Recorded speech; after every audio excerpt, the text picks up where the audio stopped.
This is the Good Neighbor Podcast, the place where local businesses and neighbors come together.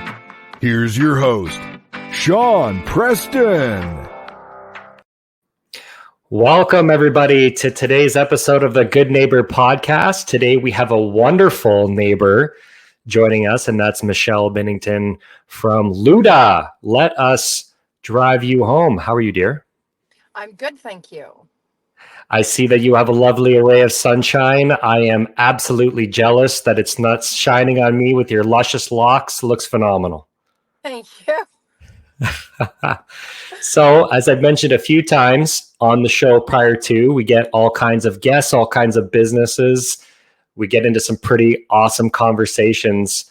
And sometimes those guests are people we've never met before. In this case, we've had the chance to meet before and seen each other at some networking events, develop a little bit of a friendship so far. And so really happy to have you on the show. So why don't you first start off and tell us a little bit about LUDUH. What is your business? Well, we're a designated driving service. The little quick elevator pitch is we drive you home in your vehicle when you can't, but we also do medical pickups. So, you go for the eye exam, you can't drive afterwards because they put the solution in your eyes. You end up going to emerge, you break your leg, can't drive home. Senior pickups, that sort of thing for that peace of mind for those families that, can't take their grandparents and mother to the doctor's appointments. We do that as well in their vehicles. So it's not just, drinking and driving like most people think. A common misnomer. I actually wasn't overly familiar with that aspect of your business. And that's phenomenal because there definitely is a need for your type of service out there all the time. Especially like what you were saying with the non-drinking and driving component to it. Not a lot of people, think about that and say, oh, I need to kind of get picked up and I'm in a bit of a pinch. Well, that's where they could reach out to you guys and you guys can help them get home safely. Absolutely. So this is a question that I've been thinking about since I knew you were coming on the show. It's a question that because I met Dean first, so I didn't really know too much. And then we haven't had the chance to really spend a good quality one-on-one time together. So happy to have you on the show to do that with me. But tell me a little bit about your journey and how did you get into the business that you're in? Well, I was a single mother. Going back about 15 years ago, actually. Now I'm really feeling old. And I went back to school and I needed something to bridge the gap from the student loans and doing the thing. So I entered an ad on the paper to be a designated driver. So I originally started out as a driver, working the weekends I didn't have my son, and the days I had off school during the summer that I didn't have him. And then I did that for about 3 years, and I was having frequent customers asking, you should start your own company. You should start your own company. You know how most customers do that. And then you just you fluff it off. And then a business owner who basically said, look, if you start your own company, I'll give you exclusivity. You'll be the only DD service allowed in and out of our establishment.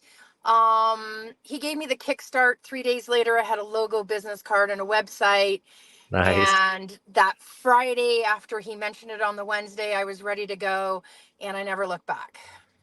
Well, phenomenal. Good for you. It's such an awesome service that you provide, for the non-drinking stuff like we already talked about. But the drinking and driving has been a problem in our society for a really, really long time. And, keeping people off the roads that shouldn't be on the roads, giving them a safe avenue home. It's got to be such a rewarding feeling, I would imagine, for you. It is rewarding, but it is equally as frustrating because, you are dealing with people.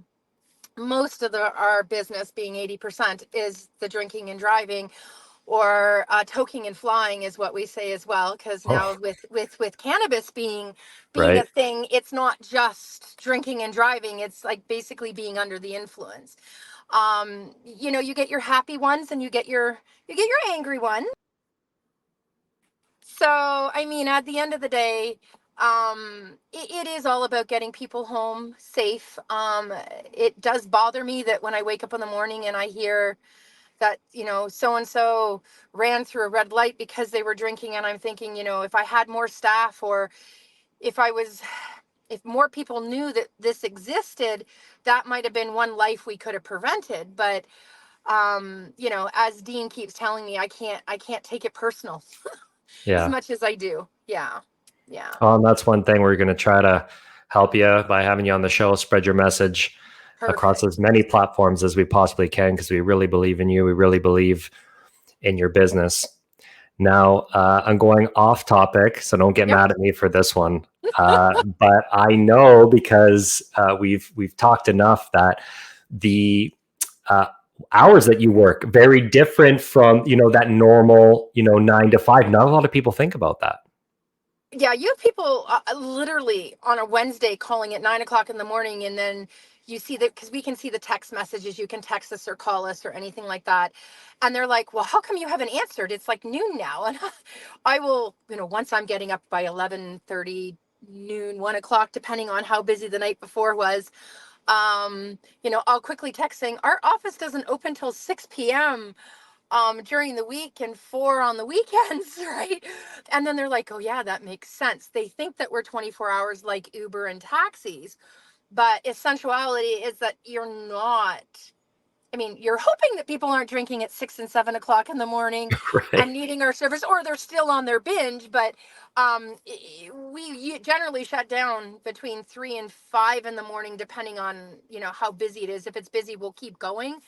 But most of the time, we're having people home by 5 in the morning, and I'm not hitting the bed till like 7. So, yeah, That's wild. yeah. What would be like a common myth or like a misconception that exists in your line of work? Um, ooh, you know, I think a lot of people do. It's the 24 hours to believe it, as they think that we are when we're not.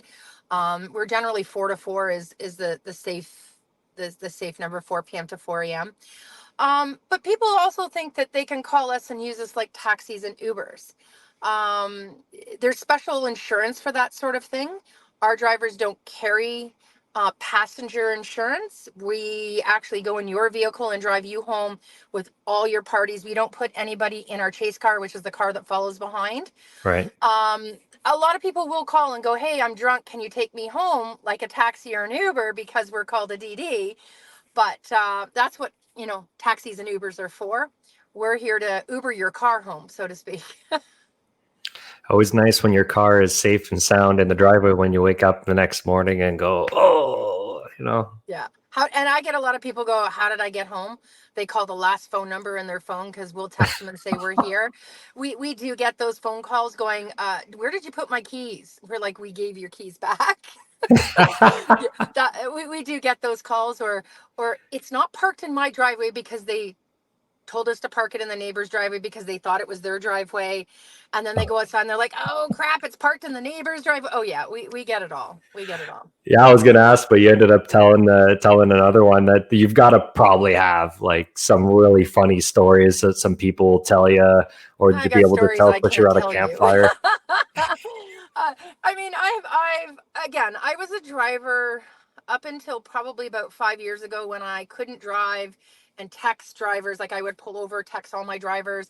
It came to a point where it was too dangerous, and I now had to, put on the big girl pants and move into the office and actually run my business versus like doing it as a side business. And that's when I really had to get serious on, now the insurance protection and this and that and brick and mortar office and everything. And it was a scary jump, to go from I'm on the road with, maybe 10 or 15 cars, to now I'm in the office with like 100 teams on the road,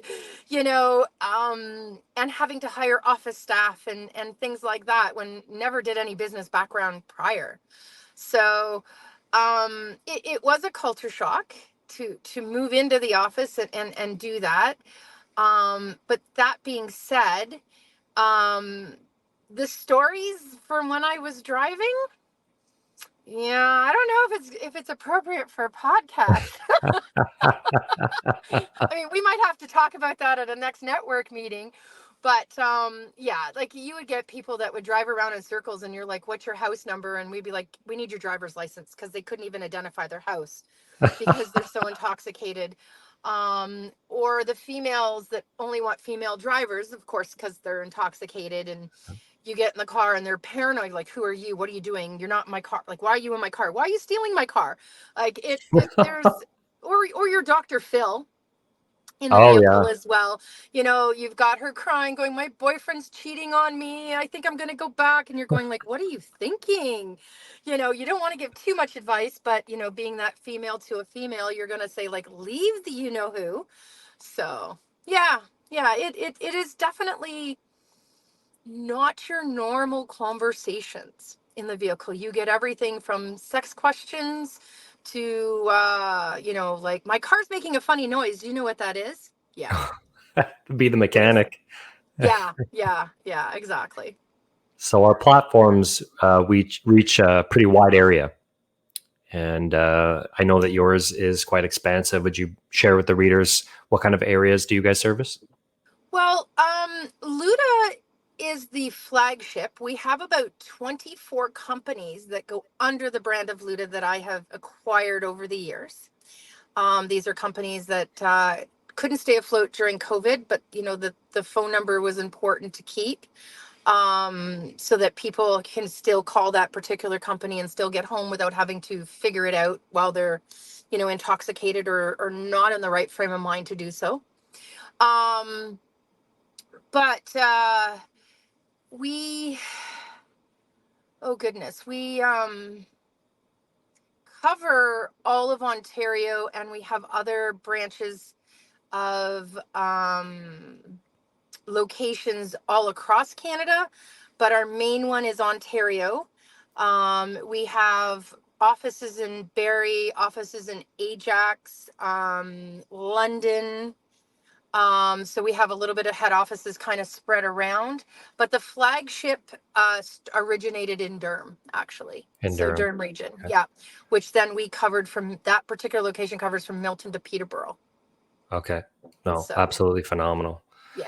So we know about the single mom who went hard in the paint and got her business going. Now she's expanded and she's working on the business, not in the business. Yeah. Phenomenal story, especially for younger women and women all around the world who are looking to get into business. A shining beacon. Thank you very much for that. That's much appreciated. So now we know the businesswoman savvy side of the conversation. I'm a guy that likes to have fun, and we always have to have that work-life balance. So, would you mind, Michelle, sharing with the readers when you're not working? What do you like to do for fun? I'm a pool hall nut. I love billiards. I play pool. I'm part of a pool league. I don't get to play as much during the winter months, because from October till like January is, you know, the bulk of the business. It's the busy, you know, your Christmas holidays, Right. you know, the holiday parties, that sort of thing, Chinese New Year's. But during the summer, you'd see me in the local bars with pool tables, you know, maybe 3-4 times a week. Oh, nice. Not that I'm taking my service 3 to 4 times a week. I am in the bar though. No, that's phenomenal. My girlfriend is a pool shark, and I taught my youngest sister, Chantel. She loves playing pool as well too. So we might have to add that to our bucket list of things to do together for sure. Yes, absolutely. So maybe now more on a serious question. A lot of people have gone through something like this, some not, but some have as well, especially life has a tend to throwing things that we maybe can't foresee from time to time. Hardships come our way. Life is challenging. Is there anything that's happened to you the course of your life or in your business career that was a challenging, something that maybe you rose above, that made you stronger, made you better? Well, I mean, I think COVID was the biggest one for a lot of businesses. It did change the way we provided service. I mean, the Christmas before COVID hit, I had maybe 300 cars out on New Year's. So that's like 600 employees. It completely shut me down to 2 vehicles during COVID for those 2 years. Again, with legislation not allowing bars to be open, that was really tough. Right. But what kind of pushed me through is with those small companies, like I mentioned before, that were closing their doors. I was buying them up for $300 or $400 for them to make their rent. I kind of felt guilty in a way, but it it it brought those little companies that weren't, what's the word I want to use, complying. Like they didn't have insurance to cover people. They didn't have the infrastructure that I had to create during COVID. So that I was kind of up to speed with some of those larger companies that were doing video interviews and having all the training online, where before I would bring them in and train them or send them out with a trainer in a vehicle. So it had to bring me back into the digital more world, which, I didn't fight, but I was still very old school. Let's do everything by paper. I like to visually look at the board and go, I can move this here and there, versus having everything computerized, so to speak. It gave me the chance to get caught up on how fast I was growing, to kind of get up to speed, so that when everything came back to the new normal, my infrastructure was there. I wasn't now scrambling like a lot of other companies had to do to get back into the swing of things. I kind of had the infrastructure there ready to go, that I could do that mass hiring again and get those people back out on the road and trained quicker and streamlining. So for me, COVID was actually really good, even though it was, detrimental to the world. For me, it's where I grew. It's how I expanded. Believe it or not, I took advantage of the opportunity that was set in front of me and ran with it, when most people were saving their money and worrying about where the next paycheck was. I was literally draining the bank accounts to buy companies, so that he who has more power wins, so to speak. Yeah. In a sense. But I mean, that as much as it was a hardship, I flourished during that time, because it gave me a chance to step back and take a look on how I can improve what I was already doing. And I think you could also see that for those who ended up being a part of it, who are business owners, that work that transcended. And I believe the Barrie Business Awards, you guys ended up becoming a finalist, if I'm not I mistaken. did. I was up against a nursing home, and they well deserve it. I mean, just being nominated was kind of really cool. I Yeah. just didn't know how to take that, but and I've been nominated for a few other things from there, and I'm very much blessed and honored that I didn't realize that I was that important to so many people as a company.